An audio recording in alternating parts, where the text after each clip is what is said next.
Hola, bienvenidos. Hace muy pocos días que el gobierno en funciones cumplió la mitad de su mandato. El presidente de la República, muchos de ustedes lo han visto, que está contando los días literalmente. Uno le pregunta y dice, sí, me quedan 900, no sé cuánto le quedaban ahora. Día tras día lleva ese conteo de los días que le faltan. Este fin de semana, por ejemplo, el presidente de CUPSA, Juan Salgado, en una entrevista con El Observador, dijo, si tuviera que darle un consejo al presidente, le diría que, bueno, entre la pandemia y una cantidad de cuestiones que frenaron el comienzo con toda la fuerza de este gobierno, le diría que si tiene 5 cosas pensadas para hacer sí o sí, que se enfoque en 2, porque es probable que si no termine sin concretar ninguna. Fíjense ustedes el repecho que hay con la reforma educativa, aunque eso no es resorte del Parlamento estrictamente, pero sí lo que puede llegar a pasar con la reforma de la seguridad social.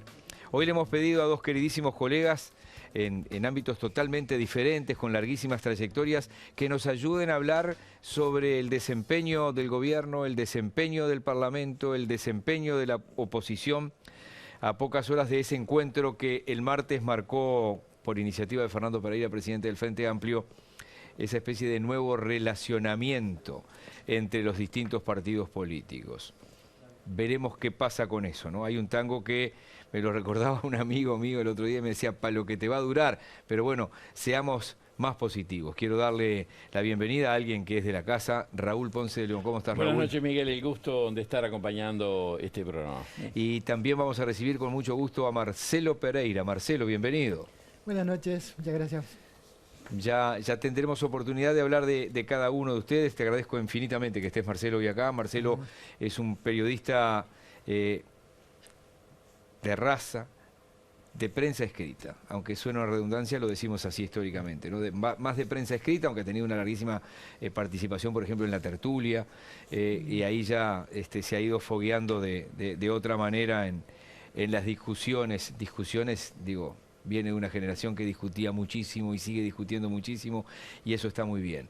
Bruno Barreto y Nacho Mastandrea han tomado algunas cuestiones de los últimos días, de las últimas semanas, de los últimos meses, de cómo viene el desempeño del oficialismo y de la oposición y del oficialismo públicamente.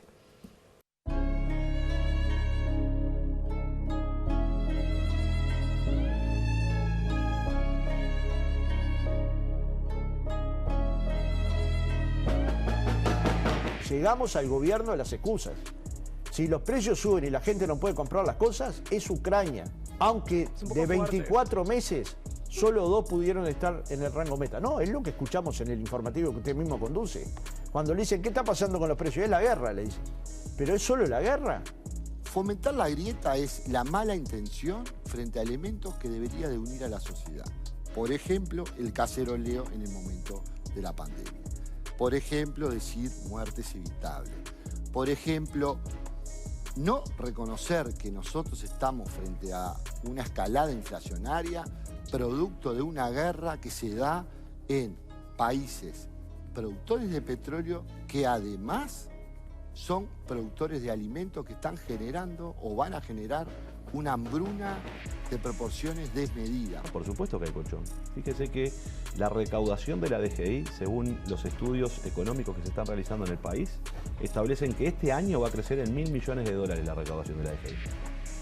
Si habrá colchón, para poder tirar de alguna manera un conjunto de medidas que afloje un poco la situación de los trabajadores. Nosotros no estamos esperando anuncios del gobierno. Creo que la gente tampoco está esperando anuncios del gobierno. Está esperando que el gobierno haga, porque de anuncios estamos llenos. Están tirando mala onda en mucho rato, mucho tiempo. Fíjate tú que estamos avanzando muchísimo, por suerte, en un tratado de libre comercio con China, y ellos lo ven mal. Se logró un acuerdo salarial con COFE que es histórico y ellos lo ven mal. Se está mejorando el presupuesto, no todo lo que se necesitaría, pero sí todo lo que se puede, ellos lo ven muy mal. La actividad económica crece y ellos no la ven suficiente. O sea, yo creo que es una actitud un poco pesimista. Nosotros tenemos una crisis de desigualdad. Crece el Producto Bruto Interno, se achica la masa salarial, los empleos nuevos que se generan, digamos, son de peor calidad que los que habían antes. La gente come en las ollas populares, hay carestía porque los exportadores trasladan al mercado interno los precios internacionales de la materia prima y todavía hay gente, mientras hay hambre, hay gente que puede depositar 40.000 millones de dólares en el sistema financiero.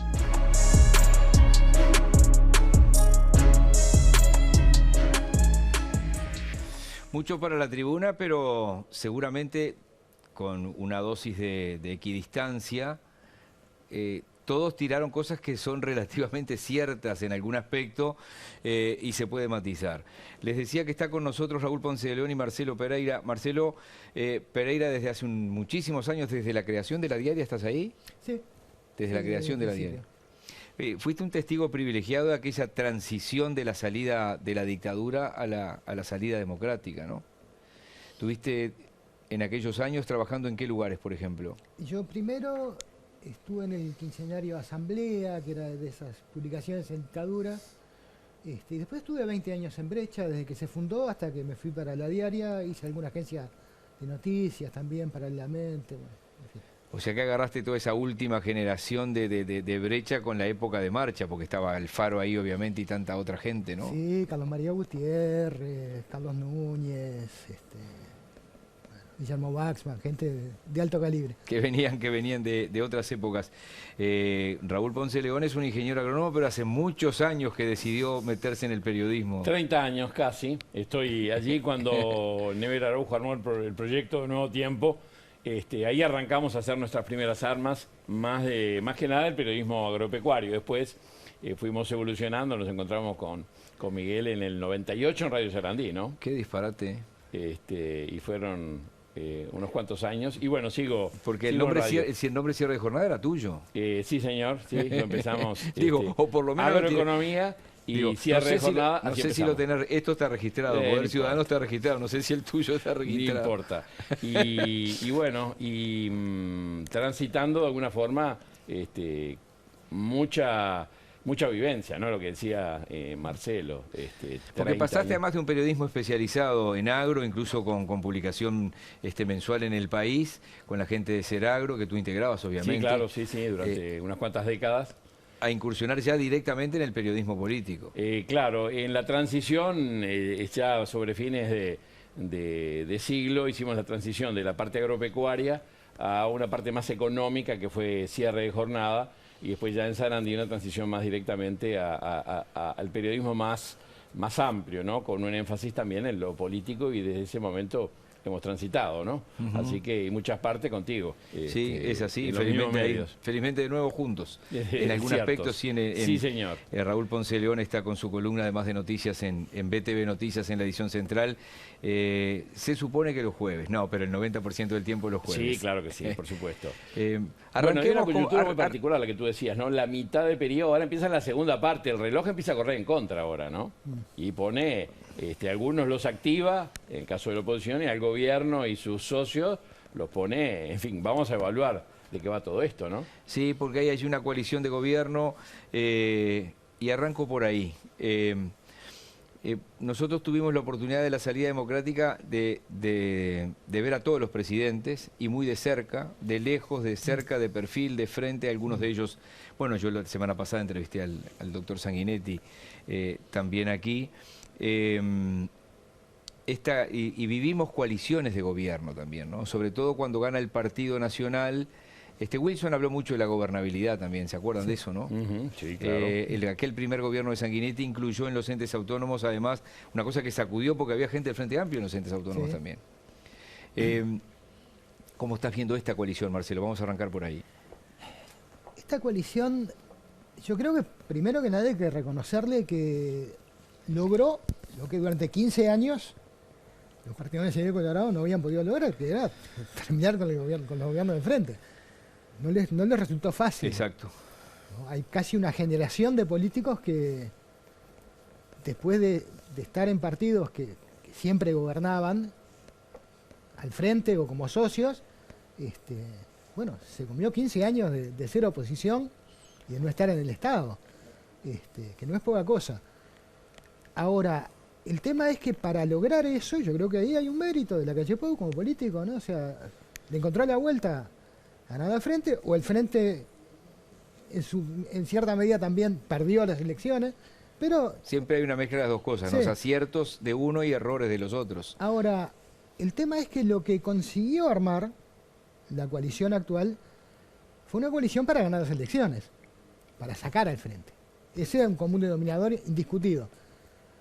Ahora, es una coalición que no funciona como una alianza estable, no tiene una conducción colectiva, no tiene una reunión ni una vez por año de los líderes de los partidos que le integran, no tiene un grupo que esté trabajando programas, iniciativas, preparando proyectos de ley. En ese sentido, la calle Pou prefiere reunirse con cada uno por separado, muy de vez en cuando se ha reunido con los demás dirigentes, y de costumbre no para preguntarles nada, sino para comunicarles que va a hacer algo, que ya lo hizo.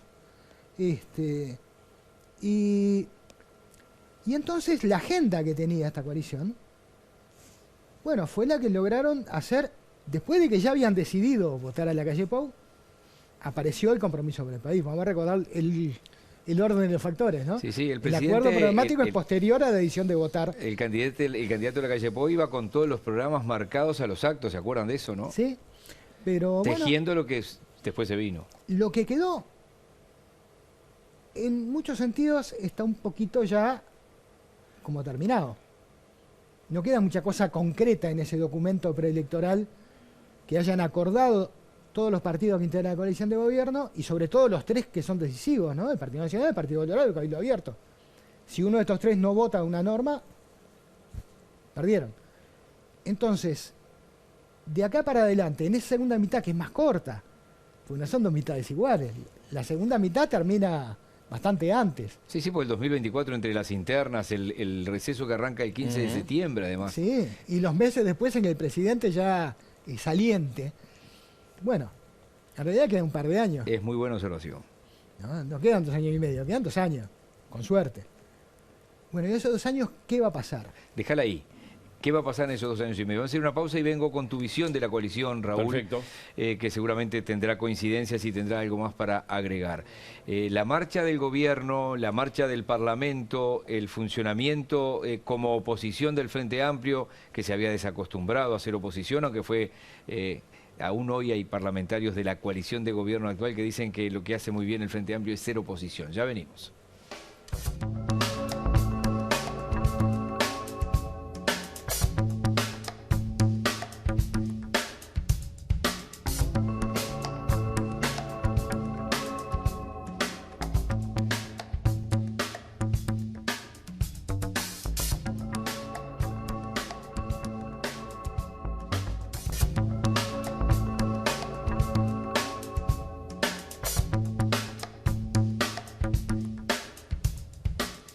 En el gobierno de la calle Herrera, los que ya hacíamos periodismo, escuchábamos contarle los días a aquella coalición. ¿Hasta cuándo va a durar? ¿Cómo la estás viendo, Raúl? Y bueno, esto primero recordar que es una coalición multicolor. Y es cierto, porque la verdad que es el Partido Nacional, el Partido Colorado, Cabildo Abierto, un partido nuevo a la política, que no se conocía, no tenía antecedentes, liderado por un ex comandante en jefe del Ejército, el Partido Independiente, un partido que viene de la génesis de la izquierda, de la democracia cristiana o de Nuevo Espacio en aquel momento, y el Partido de la Gente, que bueno, es más un sello que una realidad, ¿no? Seamos sensatos. Sello en disputa, además. Sí, También. claro, aparte. También. Entonces, tiene características distintas. Si uno piensa en las coaliciones o en las alianzas políticas de los últimos gobiernos, han sido por momentos estables y después muy inestables, ¿no? Excepto el segundo gobierno Sanguinetti, donde ahí se sienta Sanguinetti con Volonté, y Volonté le dijo, te sigo en todo lo que propongas.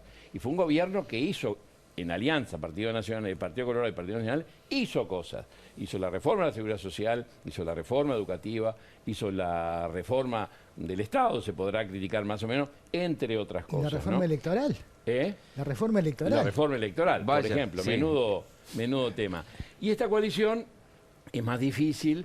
De todas formas, me parece que es más, le da estabilidad, como dice la frase de Borges, nos une el horror más que el amor, ¿no?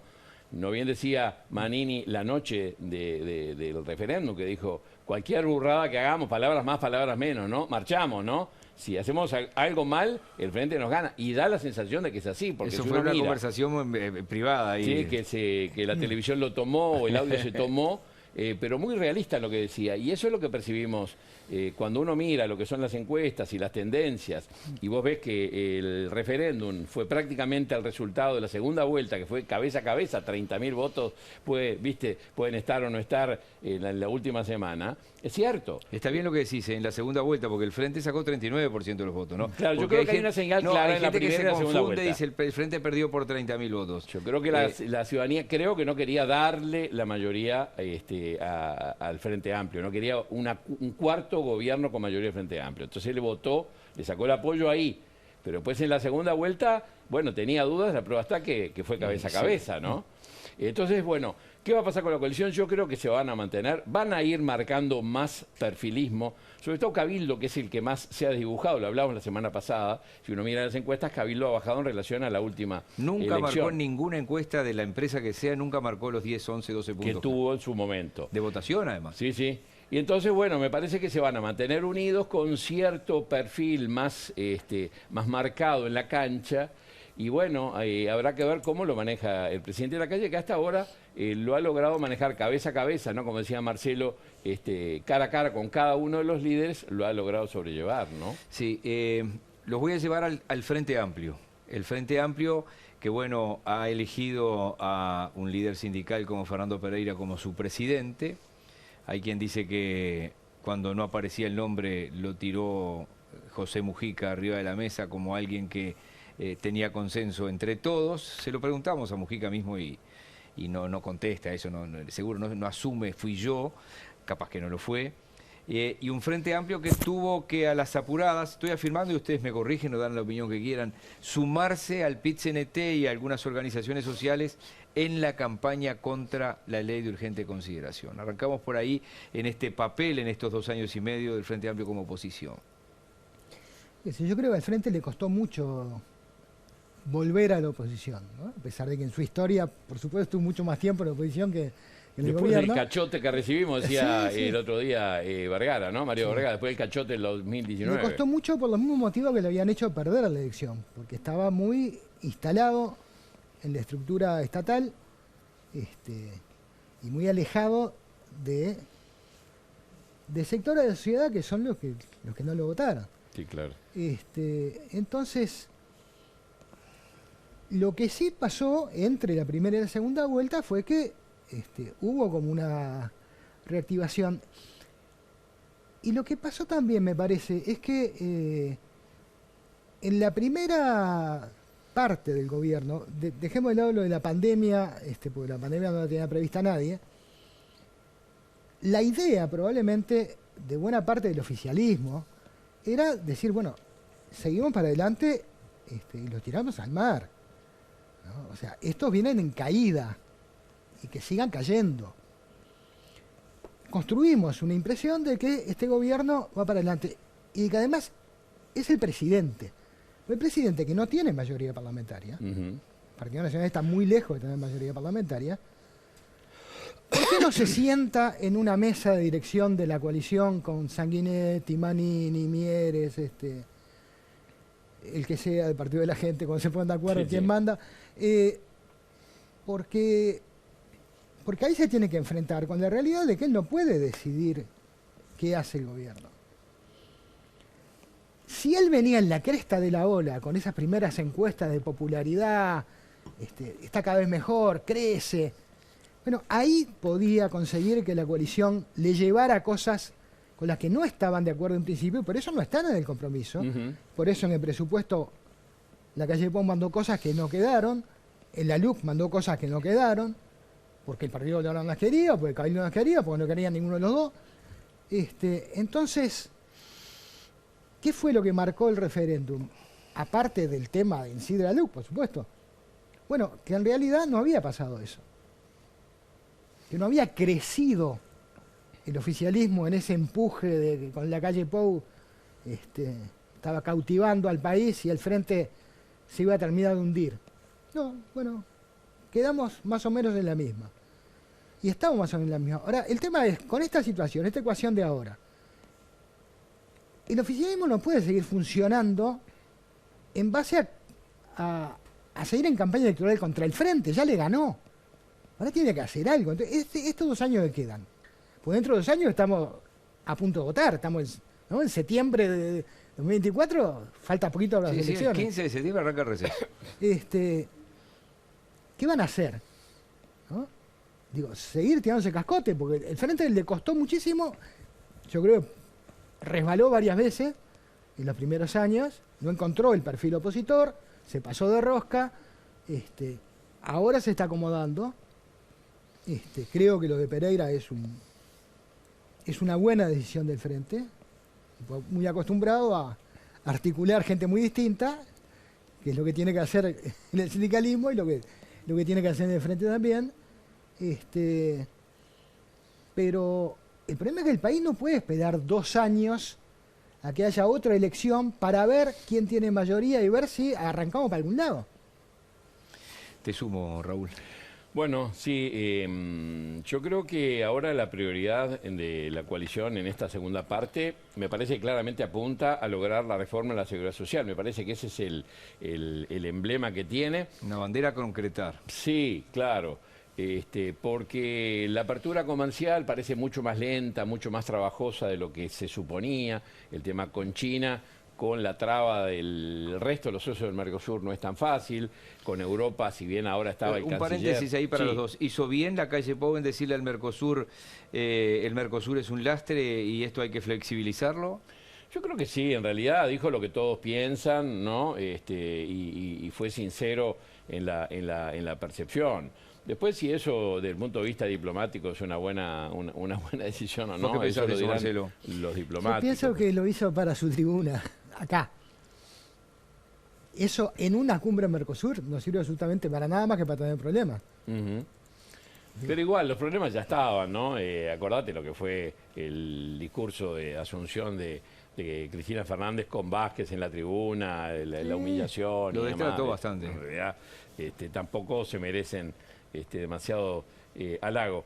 Entonces vuelvo al tema de, por un lado, la reforma en la Seguridad Social, la tan mentada reforma educativa, que tiene muchos peros, ¿no? El primer pero es si quien lidera la llamada reforma educativa va a seguir o se va a dedicar a la política, ¿no? Porque Robert Silva un día está entusiasmado con la reforma, otro día ve que crece su popularidad y que puede ser un candidato político, entonces queda como ahí entre los dos frentes. ¿Vos lo ves así? Claramente, sí. Y Creo está- que no tiene Está en un decidido. sector sin jefe, ¿Eh? además. Está en un sector que se quedó sin jefe. Además, ¿no? Sí. Claro, no tiene liderazgo el sector ciudadano, tampoco tiene demasiado perspectiva de crecer electoralmente. Vos hablás con los dirigentes del Partido Colorado y están muertos, porque no sabe qué va a pasar. Ni con Ciudadanos, que no tiene ningún líder, ni con el otro que tampoco lo tiene, porque Sanguinetti ya dijo yo conmigo, ni siquiera Sí, cuente sí, para sí. poner el nombre. Entonces, por ese lado... Y que las nuevas generaciones tienen otra visión de la política, no tienen una visión de fidelidad partidaria, me parece, excepto en la izquierda, que allí las tradiciones me parece que siguen pesando y mucho, ¿no? Voy a hacer Y el otra... Partido Nacional también. Sí, el Partido Nacional también. Voy a hacer otra pausa. He ido tomando apuntes y sobre todo del arranque del disparador. Hay un aumento notorio de la recaudación, Sí. hay colchón, crece el PBI, la economía crece pero se achica la masa salarial, decía en un momento Marcelo Abdala. El PBI crece determinado porcentaje, pero los salarios lo hacen muy por debajo. Y ese es uno de los temas que quiero tratar, porque hay economistas que odian la palabra derrame, obviamente son economistas más hacia el centro y la derecha, más a la derecha que hacia la izquierda, odian la palabra derrame, dicen que las inversiones llevan su tiempo, la recuperación frente a un golpazo lleva su tiempo, al mismo tiempo hay exportaciones que están en los techos Récord máximos. histórico, 11.500 millones de dólares, creo que va a cerrar este año por lo menos, ¿no? Exactamente. 11.500 millones de dólares. Cantidad y precio, las dos cosas. Exactamente. Cantidad y precio, para arriba. Sí, claro, por supuesto. ¿Y eso permea o no permea? ¿Derrama o Hay no derrama? datos nuevos, después de enseguida la de la pausa hay datos Ahí está. interesantes que se volcaron ayer, por ejemplo, en la Expo Sí, Prado. porque además, por primera vez en algunos meses o en algunos años, China baja un poco el pedido o las compras de carne. Con la ayuda de nuestro director, Guillermo Fernández, les quiero decir que no se pierdan la sale especial de Men's Factory en prendas de invierno a 30% off. Estamos hablando de esa proa de Francisco Acuña de Figueroa, 1753, esquina Avenida del Libertador. Pueden entrar ya mismo a la web mensfactory.com.uy. Lunes a viernes, 9:30 a 18:30 y los sábados de 10 a 14. Vamos a hacer la pausa y venimos con estos temas de sectores que les está yendo muy bien. Al presidente de la calle le está pasando una cosa que capaz que capaz que son las redes, ¿no? Cada palabra que dice puede ser usada en su contra, ¿no? Entonces, tiró lo de los Maya Oro, se sentó en la pelela solito hasta el fin del periodo, tira otra y también se la agarran, tira otra y también se la agarran. En fin, ya venimos.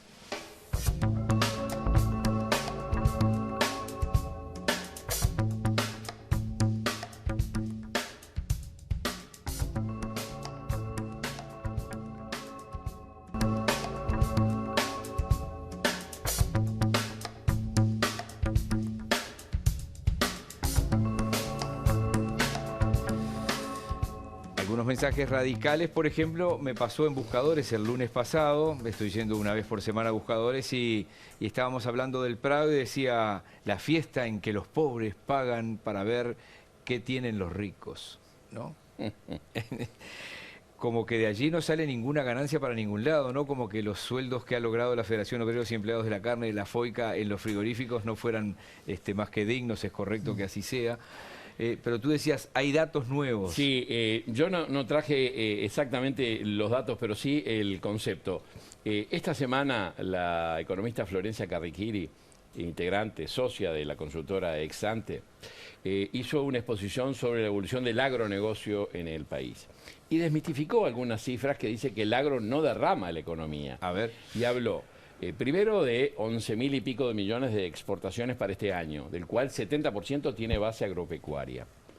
Habló de un agronegocio de valor agregado cercano, creo que a los 11.000 millones de dólares, ligado directa o indirectamente o inducido a 270.000 puestos de trabajo. Dije bien, 270.000 puestos de trabajo es lo que hoy se está asociando a todos los agronegocios, ¿no?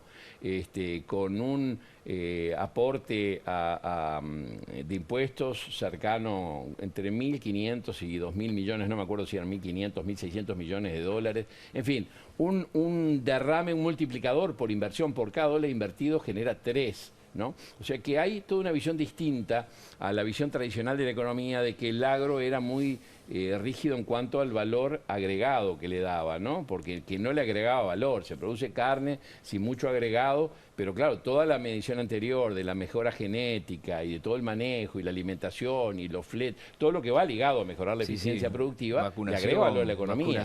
Entonces, no es tan así.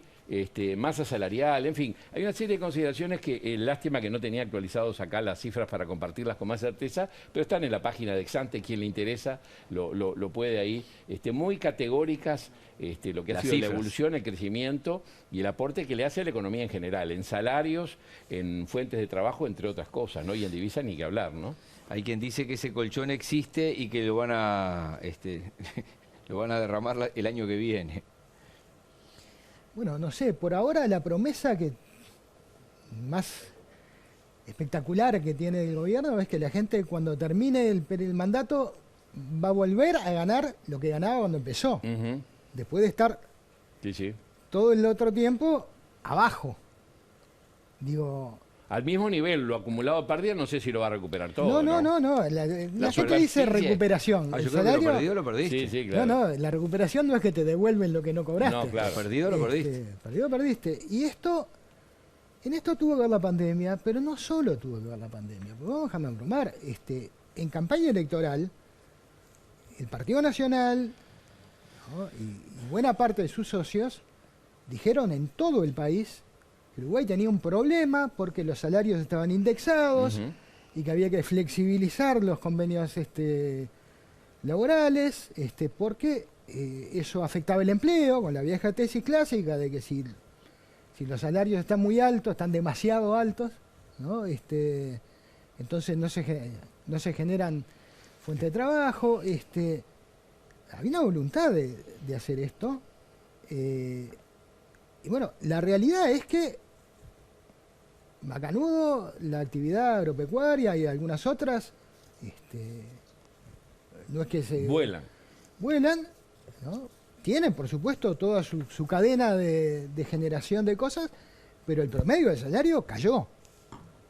Y con el promedio del salario cayó el promedio de las jubilaciones, que no tenía por qué caer, porque en realidad la reforma, aquella que impulsaron los jubilados, no obliga a ajustar las jubilaciones con el índice de salarios. Obliga a ajustarlas como mínimo con el índice de salarios. Sí. Se puede ajustar por arriba. Por índice de salarios o por la inflación. Sí, Optaron por ajustar por la menor. ahora, esto es así. Y la recuperación de empleo, es verdad lo que decía Abdala en lo que veíamos hoy.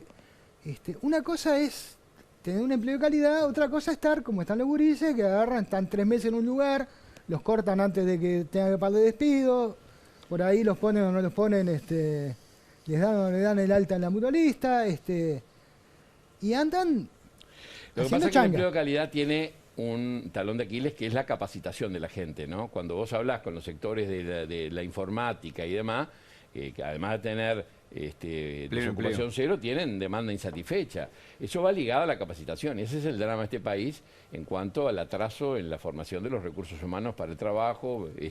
Cualquier inversión que demande empleos con capacitación, el Uruguay flaquea, ¿no? No tiene demasiada gente formada. Me parece que ahí hay un debe importante porque eso es lo que te consolida que una inversión venga, si tenés recursos humanos. Pero ¿no? eso no aumenta la brecha entre los que tienen la clase media, media alta y alta Absolutamente, sí, con los claro, que menos tienen, por porque supuesto. Eso hay que trabajarlo. Y lo que se dice de la reducción de la masa salarial, decían el otro día en la rendición de cuentas, creo que con el equipo económico, decían 400 millones de dólares en menos, que el déficit lo bajaron, obviamente conteniendo salarios y pasividades. Es cierto que capaz que el déficit que tenían era un poco inmanejable en el futuro.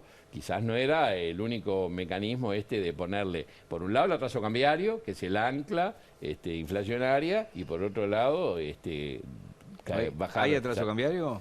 Claramente, sí, claramente. Sí, sí. Me parece que sí, por más que se lo dibuje por un lado o por otro, me parece que mira Argentina, ¿no? A ver si te comparás, es otra cosa. Sí, Juan Pero- Martínez, el presidente de la Cámara... Tampoco o es de la- una situación envidiable, ¿no? ¿Eh? Tampoco es una situación envidiable. la No, Argentina. no, me refiero a la cotización del dólar, no, sí, ni que yo te hablar. decía que Juan Martínez, el presidente de la Confederación de Cámaras Empresariales, me lo reconocía en la radio el otro día. Pensó 5 segundos, me dijo, sí. No tenemos a Alberto Curiel para que nos hable del atraso cambiario. ¿Se acuerdan?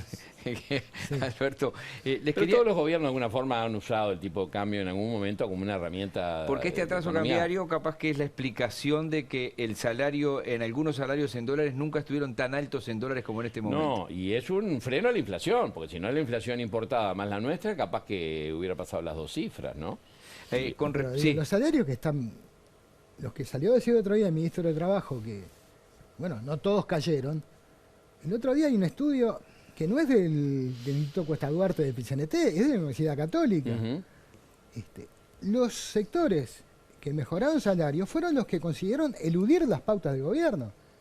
Hicieron acuerdos por afuera de las pautas del gobierno. Con las pautas del gobierno perdían todos, ¿no? Los que no perdieron, y alguno que recuperó, es porque hizo convenios distintos de lo que el gobierno quería hacer. Entonces, Sí, y también porque los sindicatos son muy fuertes, caso de la construcción, ¿no? Por- Eso es por clave. nombrarte uno, ¿no? Sindicato fuerte, recuperación salarial.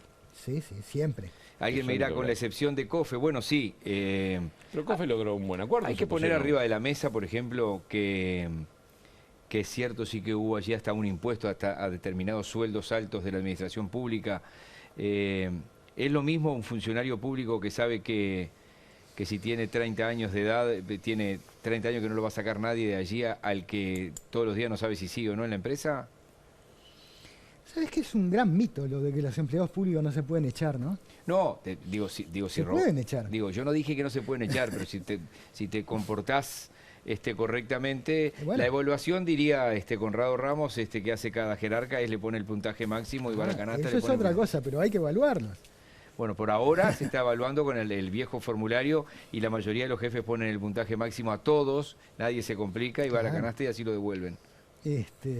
Los expedientes, además, son un género literario por sí. Los expedientes de instituciones de funcionarios públicos son Sí. fantásticos. Ahora, la cuestión es que, primero, el sector público en Uruguay no está floreciente. No es el empleo público de los años No, 50 obviamente. del siglo pasado. No, ¿no? obviamente. Que la gente No, trabajaba. con un promedio de 30, 40, 50 mil pesos de sueldo, obviamente. Estamos hablando del promedio, ¿no? Sí, sí. Judiciales,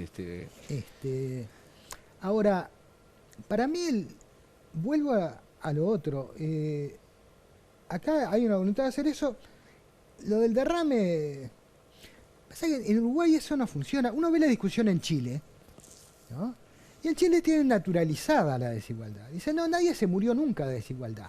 Nadie se muere de pobreza, ¿no? Y en Chile entonces está bien que haya desigualdad porque los mejores servicios que se ofrecen en Chile son mucho mejores que los que se ofrecen en Uruguay. Ahora, claro, puede acceder a ellos una pequeña porción de la población. Ahora, el problema es que la idiosincrasia uruguaya, la construcción de la ideología uruguaya, no ha ido por ese lado. Y ya la gente que quería avanzar en esa dirección, en este gobierno, ya hace unos meses que dijo, me desilusionaron. ¿No? O sea, la gente que quería impulsar cambios realmente radicales, que cerraran empresas estatales y que... dijimos, ya no lo hicieron, ya no lo van a hacer.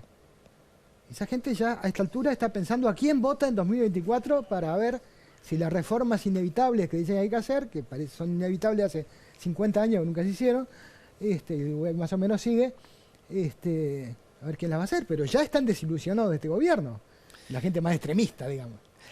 Vamos a hacer la última pausa. En los minutos finales yo me anoté... ¿Ya? ¿Ya estamos terminando? Sí, ya ¿Tan rápido? Sí, falta va como trompada. Hay allí algunas cuestiones empantanadas en la propia coalición de gobierno, ley de medios, por ejemplo. La tan mentada transparencia en el precio de los combustibles terminó siendo en alguna oportunidad un gol en contra para el gobierno. Ya vamos a ir a eso en los bloques finales y después le voy a pedir a Marcelo Pereira que me voy a detener con él 1 o 2 minutos en el final con respecto a esta posibilidad de que un liceo de Tacuarembó lleve el nombre de Washington Bocha Benavides y parece que apareció Catón el censor y diciendo que eso violaría la laicidad. Ya venimos.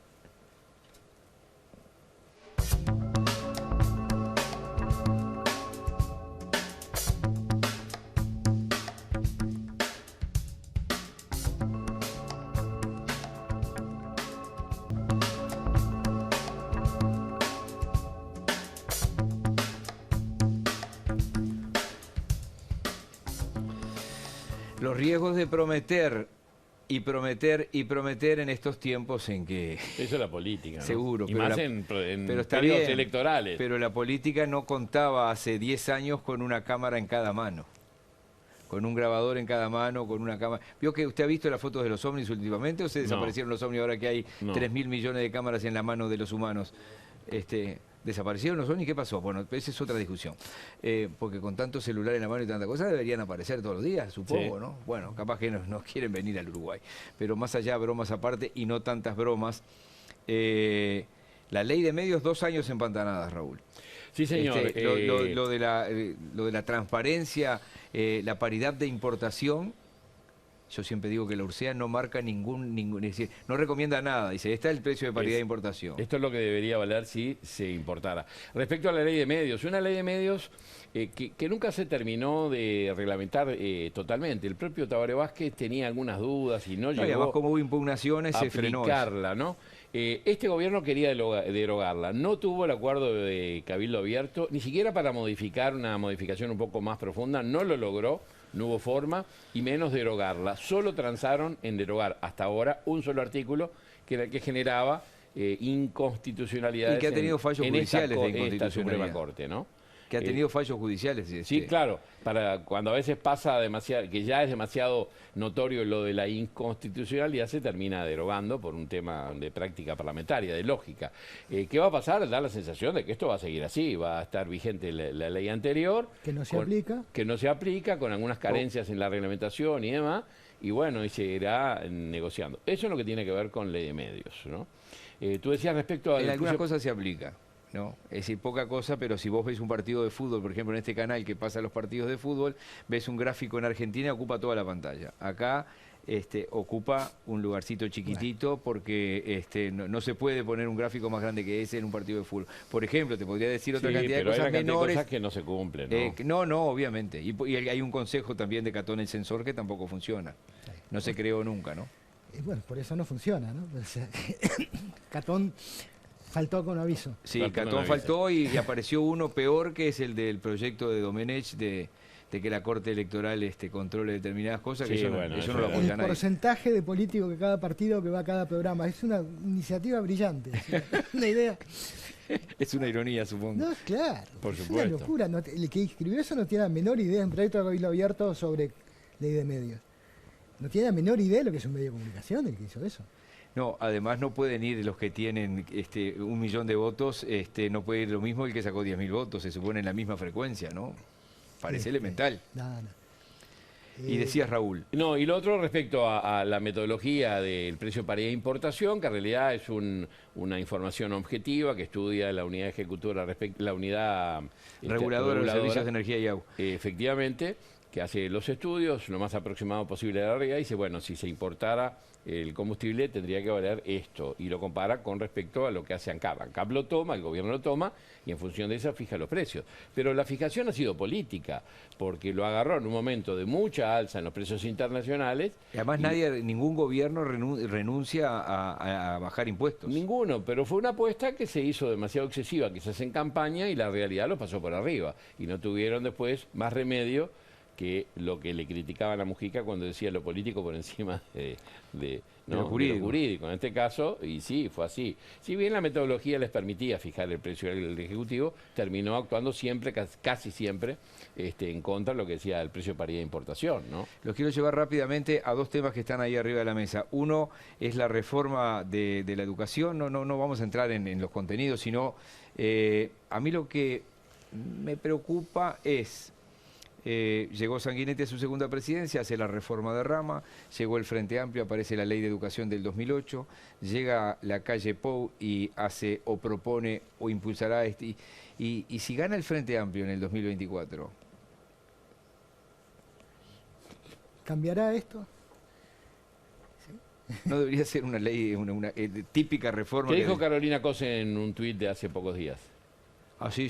Resistir y reconstruir. Eso es una señal, ¿no? Para después reconstruir, o sea... Y bueno, y ayer lo hablaba con Fernando Pereira esta volvamos, semana y bueno, de alguna forma sí, estaba de acuerdo con eso. En algunas cosas, ¿no? Yo no creo que se ganen las elecciones solo con resistir y reconstruir. Y creo que además no es bueno. Que hay que proponer algo nuevo. Sí, por supuesto. ¿No? Porque Pues ya lo si la anterior... opción del 2024 es decir, vamos a volver a 2019... La verdad, es como el salario, digamos, no es una cosa que entusiasme mucho. Ahora, el precio de paridad de importación va invicto. Cada vez que... O sea, los aumentos reales nunca tuvieron que ver con... Me parece que le hicieron un cuento chino a la gente. De que los combustibles estaban altos porque el Estado hacía la fijación política y financiaba, no sé, el MIDE y ese tipo de cosas. El Estado lo que se lleva es el precio del combustible... tiene un bruto porcentaje de impuestos. De impuestos. Sí, es más del 50%. ¿No? O sea que está la gente que va a cargar combustible a Brasil cuando estaba más barato y dice, si en Brasil es más barato, entonces si se importara libremente estaría más barato. No, corazón. Si se importara, pagaría los impuestos acá. No estaría más barato. Y bueno, inventar... No era esto lo que querían. El gobierno, la calle Pou lo que quería era desmonopolizar la importación. No se la llevaron, inventaron esto, híbrido. Que en realidad, bueno, es una referencia que no se aplica. Que votaron todos, esto se votó por unanimidad. Sí. Porque se pusieron de acuerdo para decir, bueno, entonces, ¿qué hacemos? Y hacemos esto. Fijamos una referencia, después quieren ver el negocio, todavía queda la segunda parte, que son los estacioneros. Sí, que por ahora se suspendió, ¿no? Lo enlentecieron, ¿no? Viene muy complicado. Por eso digo, y la reforma de educación, todo el mundo quiere que los que tenemos hijos, todo el mundo quiere que la educación le sirva a los gurises para la vida y todo eso, ¿no? Ahora, si seguimos... Primero, eso no se hace en 2 años. Nadie va a hacer una reforma que digan, bueno, para dentro de un par de años vamos a irnos para arriba en las pruebas PISA, y salimos a festejar de 18 con la camiseta. No Además, porque pasa el problema eso, no es solo largos. el problema no son los programas y solo el aula, sino hay una situación social también. Porque claro, si el gurí vive en una familia pobre, está ultra estudiado y diagnosticado en las casas donde hay más libros, donde hay mayor nivel sociocultural, tiene más oportunidades el gurí, alguno de esos gurises, de repechar con la educación. Pero en los grandes números, si vos venís de un ambiente sociocultural alto, te va a ir mejor. Y si venís de un ambiente sociocultural bajo, y que está bajando además, te va a ir peor. Y esa brecha no se cierra solamente, no le podés pedir a la escuela que la cierre. No, siempre digo lo mismo. No están para eso. La gente que estudia para ser maestra, profesor, Te enseña a leer y escribir, te enseña gramática Sí, y claro. matemáticas. Una y política integral, si no, es imposible revertir eso, ¿no? me quedan 2-3 minutos. Brevemente, Raúl, ¿habrá reforma de la seguridad social? Bueno, el tema es que si esto se sigue manejando como hasta ahora, va a quedar tan desnaturalizada que va a ser por la galería, ¿no? Hasta ahora parecería como que las reformas propuestas, quizás la más restrictiva podría ser la de Cabildo, en realidad, según las propias fuentes de la comisión de expertos, no es tan complicado. Hay cosas que hay que estudiarlas, sobre todo el hecho de llevarlo de 20 a 30 años de transición, parece que distorsiona bastante, pero el resto de las cosas como que podrían negociarse. La verdad que yo no creo que este año se pueda aprobar ni cerca en una de las cámaras como proponía, que vaya fin de este mes, principio de octubre, No el llega, proyecto y se apruebe en una cámara un proyecto que es muy complicado, son casi 400 artículos, señor. ¿no? Muy técnico, muy engorroso, muy Sí, relacionado. porque hay una que cosa ir a con la- otras leyes, a decretos anteriores. y yo no sé, porque aparte se quiere integrar todas las paraestatales. Es muy complejo el panorama. Yo no, no lo sé. En un minuto, 2 minutos finales, Washington Bocha Benavides fue un reconocidísimo docente de literatura, un difusor, un referente cultural de la poesía, es un reconocido escritor, padre de toda una generación de músicos y poetas de Tacuarembó. Y bueno, surgió una iniciativa allí en Tacuarembó de que el Liceo 5 llevara el nombre de Washington Benavides. sí. ¿Y en qué quedó? Y eso empezó en el liceo, vecinos, docentes, juntaron firmas, porque estas cosas no las decide secundaria ni decide el liceo, por supuesto, lo decide el Parlamento, ¿no? Pero normalmente hay una iniciativa de afuera, se juntan firmas, algún diputado generalmente del departamento lo toma, propone, ponga a hacer el nombre, tal. Bueno, a alguien se le ocurrió, hay una discusión en el liceo además, si Benavides tenía que ver con ese liceo en particular, o si hay otra persona que sería más merecedora del homenaje. Es otro tema ese. Eso que lo ven allá es asunto de ellos perfectamente. Benavides se merece homenaje, puede ser este, puede ser otro. Ahora, a alguien se le ocurrió, a una persona con un mando medio en secundaria, que el hecho de que el liceo juntara firmas para ponerle el nombre de Benavides violaba la laicidad.